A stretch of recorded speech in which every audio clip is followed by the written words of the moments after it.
This movie showed us how dark the pursuit of fame actually is.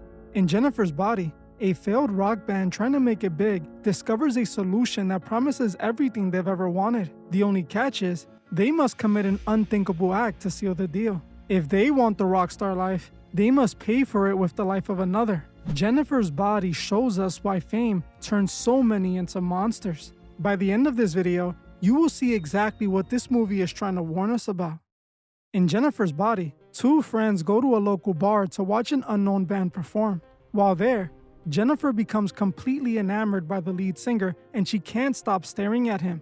Out of nowhere, the bar erupts in flames and everyone struggles to get out. Luckily, the two girls manage to escape through a bathroom window. When they make it outside, the band is waiting for them. They seem solely interested in Jennifer. They invite her to hang out and join them for a night of fun. She goes into their van, and what happens next is truly terrifying. The band members drive her to a secluded location in the middle of the woods. They begin preparing her for something. When Jennifer questions why they're doing this, the group tells her the truth. They are a failed rock band desperate to make it at any cost.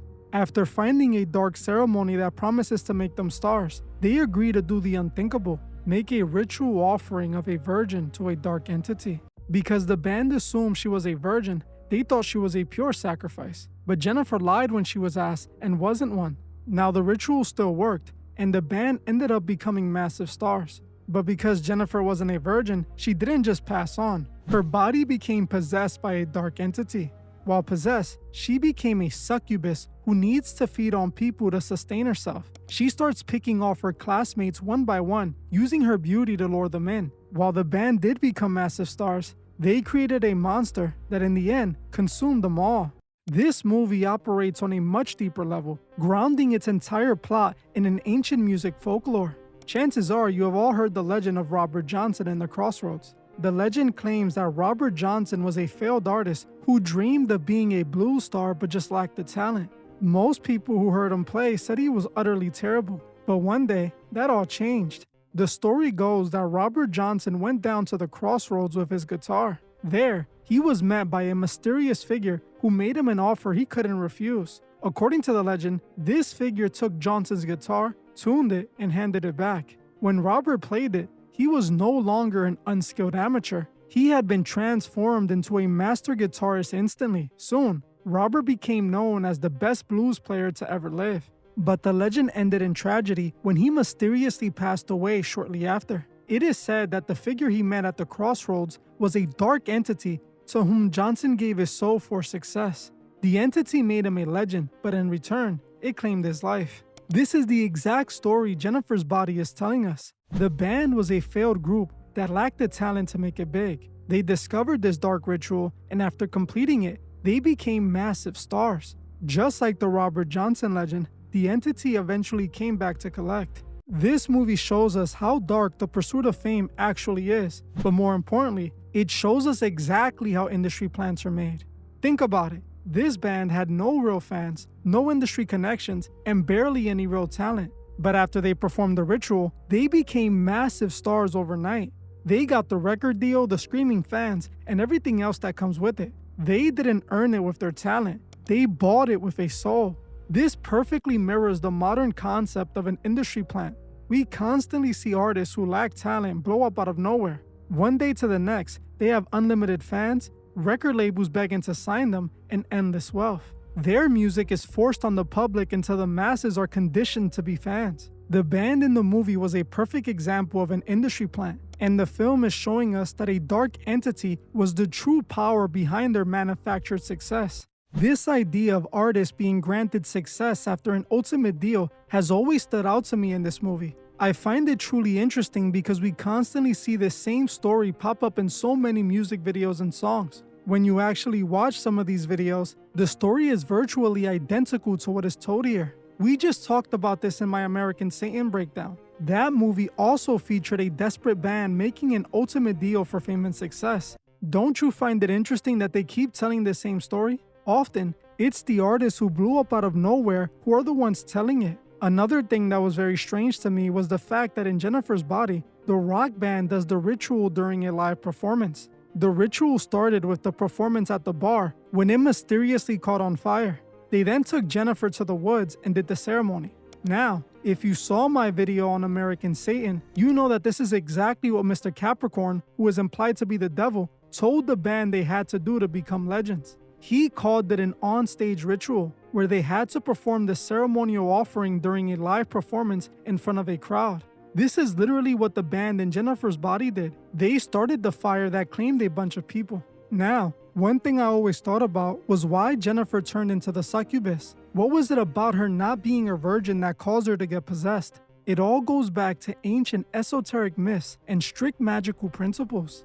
In ancient ceremonial magic and alchemy, for a ritual to work, the offering must be exactly what is promised to the entity. Since this ritual required a pure virgin, supplying a flawed or incorrect vessel is considered a direct insult to the invoked spirit. When an occult contract is breached by the summoner, the ritual violently backfires. The entity does not simply leave. It takes possession of the corrupted vessel to enact vengeance. The band in the movie promised a pure offering and failed to deliver, resulting in a demonic hijacking of Jennifer's body. The entity was using her to collect as many souls as possible. The creature Jennifer becomes is a direct representation of the myth of Lilith and the Lilith. In ancient texts, the Lilith were described as nocturnal female spirits who operated under a strict, predatory set of rules. To maintain their immortality, their power, and their beauty, they were required to drain the vital life force of men. They fed on human energy to sustain their existence. The film illustrates this legend perfectly.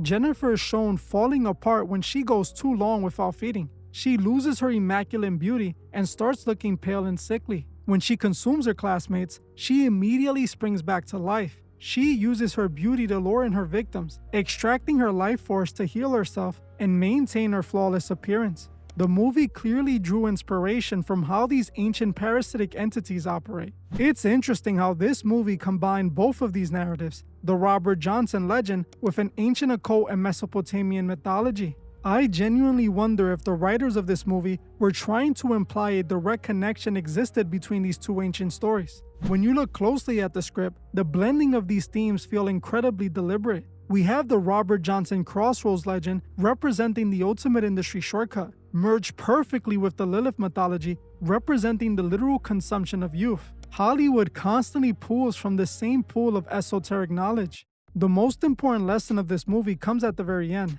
The last scene shows the band living their dreams. They are arriving at their hotel with a crowd of screaming fans waiting for them. They have all the money and are the stars they always wished they could be. But while they were sitting in their hotel room enjoying the fame they acquired through blood, the consequences of their actions finally arrived. Jennifer's best friend, possessed by the entity, collects the souls of the band just like in the Robert Johnson legend. This shows us the reality of taking this industry shortcut. At the end, you will have to face the music. The exact same thing that gave you everything will be back to take it all away. This is the reality of selling out. It's never truly worth it in the end. Because while you might gain the entire world, you lose the most important part of you, your soul. Just like the rock stars in this movie, there are endless young people out there desperate to become famous musicians. Just like the band, they are willing to do anything to make it. Obviously, maybe not something as disturbing as we see in this movie, but still morally compromising. Maybe they agree to push a certain lifestyle that doesn't benefit their fans, or they sell out to big corporations for more money.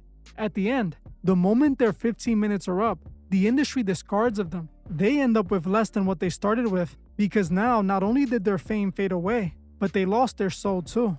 The reality of the entertainment industry is often hidden right in front of us. Movies like Jennifer's Body take the literal concept of an industry plant and package it as a horror film.